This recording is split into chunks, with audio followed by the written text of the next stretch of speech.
My name is Hilda Weisberg.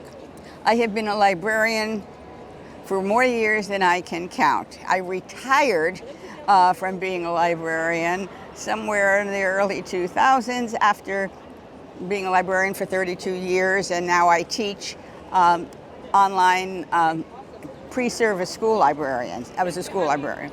Anyway, my story is very personal. It's about my daughter.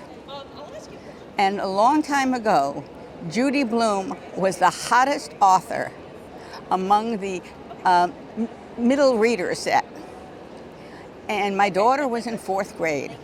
And I was already working at a high school library, and I had learned that she had moved out of her usual genre and that the book Forever was for older kids.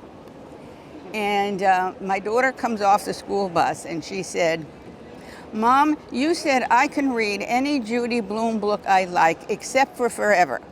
Well, Anne Marie is mother is a teacher and she just read it, so can I read it?" And I said, "Yes, but we're both going to read it." And she said, "Oh, good, because I read page 93. I'm not sure that's the exact page, but that's what happened. And I said, "Fine," which just goes to show you, yeah, keep it out of their hands. So she read the book, and then and I read it. And then when she was finished, she said, "You know, before I read this book, I thought every time you did it, you got pregnant. Now I know it only happens when you have an orgasm." I said, "Not exactly." And she then said, "You know the part where he took off her bra? It made me feel very uncomfortable." And I said, "That's very good to have noticed. Because whenever you're in a situation where you feel uncomfortable, get out." And then she said, "You know, when they did it, they made noise. Do you and Daddy make noise?"